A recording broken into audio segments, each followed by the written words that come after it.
Bueno, la actividad es una conferencia en el Colegio de Abogados, hoy a la tarde, dentro de un rato, sobre los desafíos que plantea la legislación penal en el mundo en este momento, ¿no? La reforma del Código Penal, bueno, hemos trabajado por primera vez en casi 100 años, se trabaja en una comisión plural.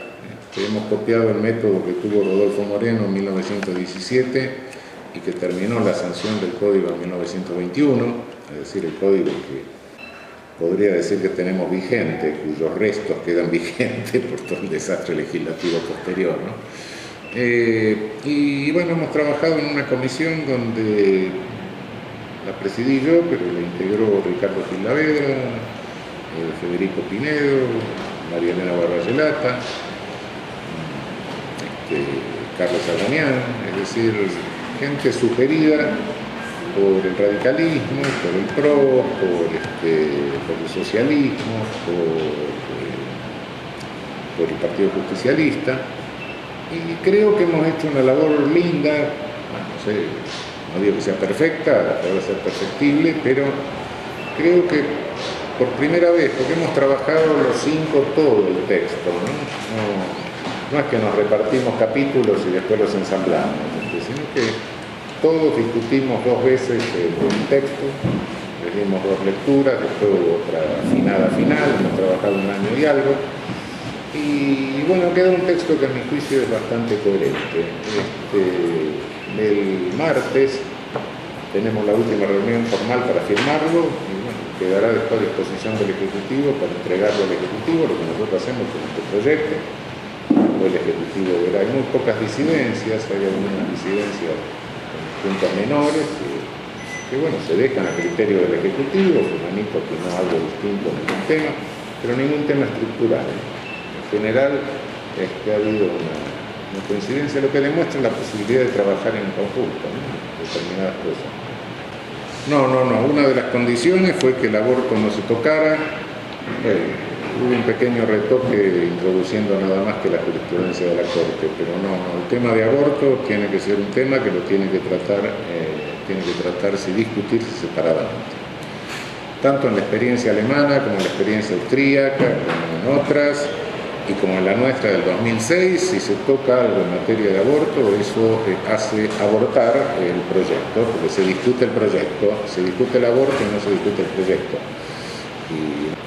Bueno, en ese momento, en el 69 al 73, había un gobierno de facto, pero no gobierno de Onganía, no fue un gobierno genocida, ¿no? Gobierno de facto. Hay toda una cuestión que depende de la perspectiva y el momento en que uno haya nacido. Realmente acá se produce un quiebre en el año 1955. A partir de entonces, hablar de gobiernos legítimos y de gobiernos de facto y de gobiernos constitucionales se hace difícil. Es cierto que el gobierno de Frondizi fue constitucional y el golpe del 62 con Guido fue un gobierno de facto. Es cierto que después Ilia fue constitucional y el golpe de Onganía fue un gobierno de facto, pero todos fueron de facto fraudulentos, porque a partir del 55 el partido mayoritario estuvo proscripto. De modo que la opción que uno tenía era decir, bueno, me quedo afuera de todo, haciendo resistencia y adopto un camino político de resistencia, o de lo contrario, bueno, esta es la legalidad precaria que me toca vivir, ¿no? Hasta el 73... Le pregunto esto por lo que usted había votado, por el gobierno que venía de México, puntualmente, que estaba en una situación muy similar, y que usted votaba acá justamente. No, el gobierno que había en México en ese momento. Yo me voy de México a fines del 68, había estado 2 años, 3 años, me voy en medio del desastre del 68. Tenía una invitación para ir a la Universidad de New York en Albany en diciembre del 90. Bueno, la tenía mucho antes.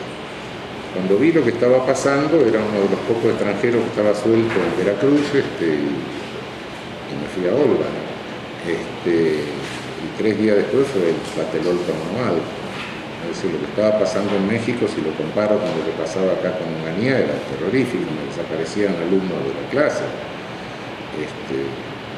Onganía no hubo desaparecidos, hubo una barbaridad, la noche que se metieron a la universidad, etcétera, pero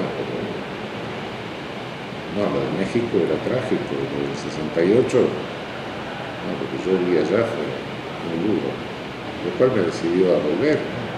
Bueno, creo que, de eso voy a hablar en la conferencia, de alguna manera, es un poco largo el asunto. No, creo que hay en el mundo un momento de represivización y punitivismo bastante problemático, que la agenda penal la marcan los medios masivos de comunicación social, no la frecuencia ni los riesgos reales que existen, y que eso baja de Estados Unidos y se difunde por el mundo, ¿no? Estados Unidos hasta hace 30 años era un país normal, más o menos, con su sistema penal. Tenía la pena de muerte, en el 72 la había declarado inconstitucional la Corte Suprema, en fin. Y hasta en algunas cosas era estudiado desde el punto de vista comparativo. Nos llamaba la atención mucho, por ejemplo, toda la técnica de ellos de penas de libertad, ¿no? Probation, parole, la técnica de acompañamiento, de inspección. A partir de fines de los 70 se dispara totalmente el sistema penal de Estados Unidos, una locura, donde, tenía hasta ese momento y desde 150 años antes, más o menos un índice de prisionización que estaba un poquito por abajo de la media mundial. La campeona era Rusia, siempre, porque ahí es barato, lo mandan a Siberia, chao. De repente se dispara Estados Unidos, pasa Rusia, la pasa de lejos, y mantiene un liderato de prisionización hoy terrible, tiene 2,5 millones de presos. Desde el año 89 más del 50% de los presos son afros, supongo que el otro 50% deben ser latinos, no lo sé, presumo.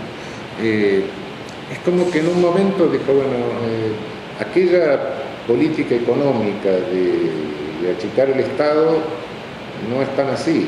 Se achica el Estado en lo que es asistencial, pero se agranda en lo que es punitivo para control de la exclusión. Ese modelo, que requiere toda una publicidad, que se hace a través de medios masivos, es lo que se difunde por el mundo, ¿no? Solo que no podemos imitar el modelo, porque ese modelo lo pueden tener ellos porque tienen una inversión del orden de 200.000 millones de dólares en el aparato punitivo. Ningún país que no fabrique dólares puede tener esa inversión, que no le importe cuál es el déficit presupuestario.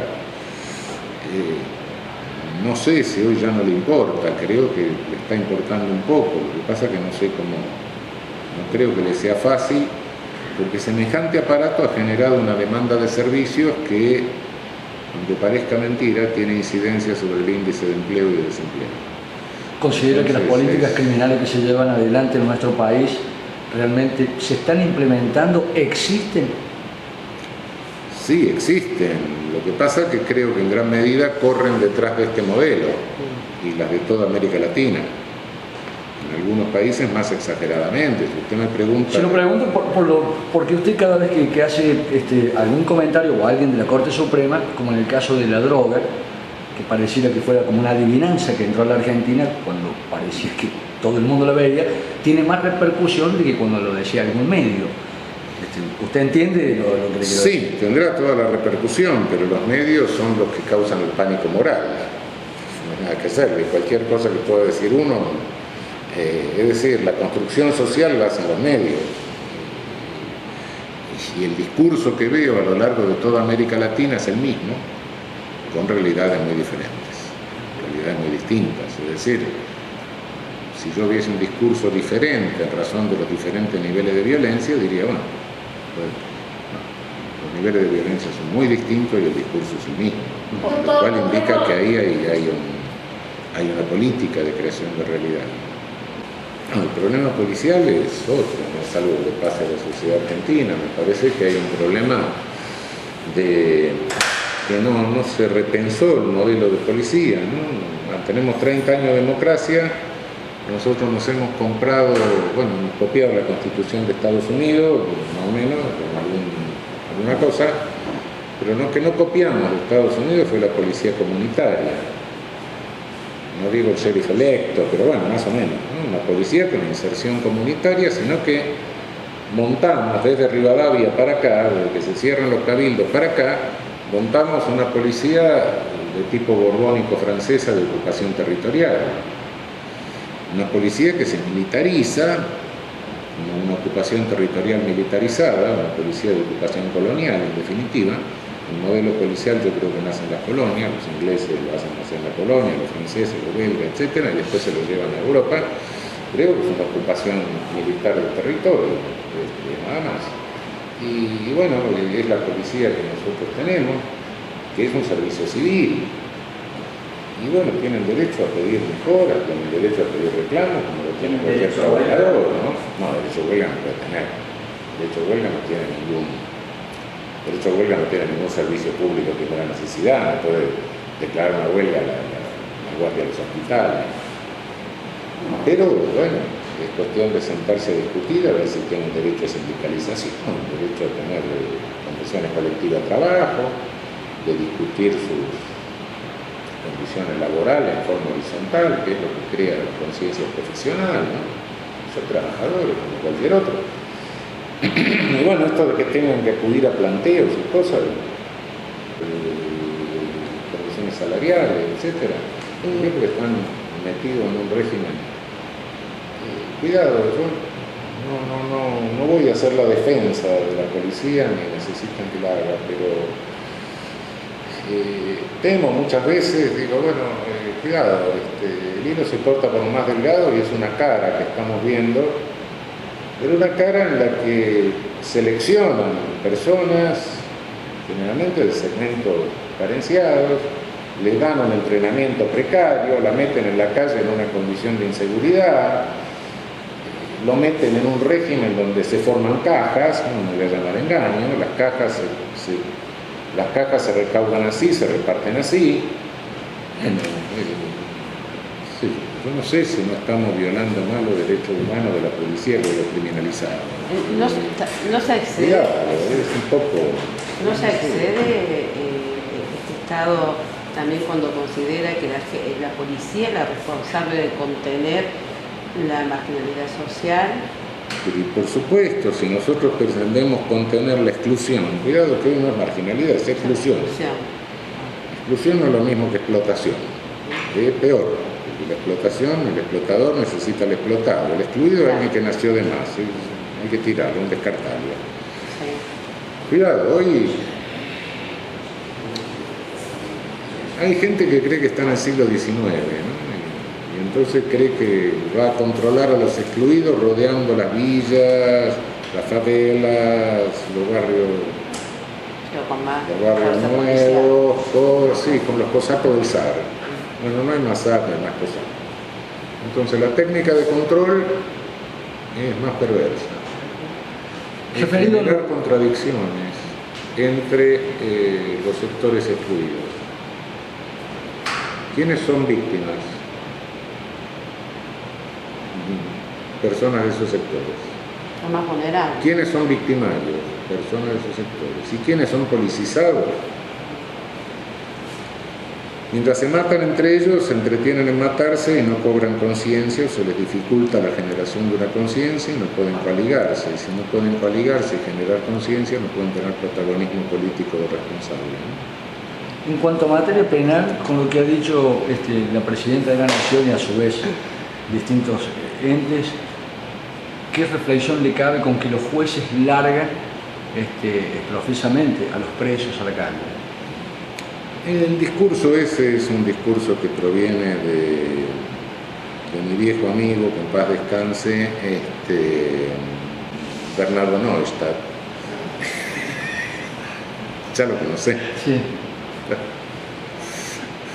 Es un discurso que toman algunos políticos. Los políticos están asustados, porque los medios los asustan, y a los jueces también.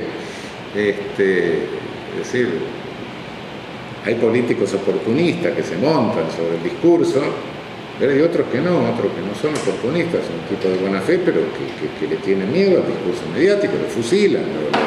¿Es la impunidad del poder, doctor? No, ¿qué impunidad del poder? Es la impunidad es el poder de creación de realidad de los medios. ¿Y usted cree que con la ley de medios va a cambiar? No sé con qué se cambiará, pero que se ejerce. Un juez suelta a un señor que libró un cheque sin fondo, llega a la casa, mata a la mujer y dice que tuvo la culpa el juez. Haremos la mano, ¿no? Qué sé yo, no estoy defendiendo a los jueces, puede que haya un irresponsable, no sé, 10 veces amenazó a la mujer, lo suelta, va y la mata, puede ser. No discuto que haya alguno. Bueno, pues yo no puedo prever lo que va a hacer cualquiera de lo que tenga que soltar. Bueno, un día lo tengo que soltar, puede ser. Se habla también de... Sí, embajador en Hungría, dicen por mi dominio del idioma, como si no supiera magyarar. Es un disparate, realmente no me ha ofrecido a nadie nada, es un invento, a partir de una broma que hago yo siempre de que ¿qué vas a hacer después que quiero ser cardenal o embajador en Viena? ¿Usted cree? Ahora lo que falta es que me ofrecen el cargo de cardenal, digamos. ¿Tiene que tener vencimiento los jueces, como dijo la presidenta?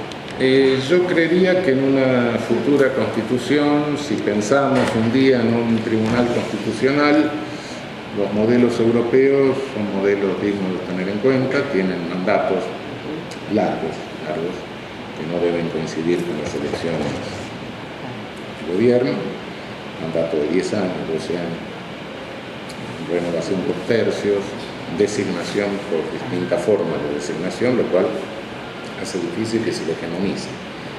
El modelo que me gusta un día para un tribunal constitucional, un día futuro, es uno de esos modelos. Un modelo que garantiza pluralismo en el control. Renovación. Infovideo San Luis. Información en movimiento.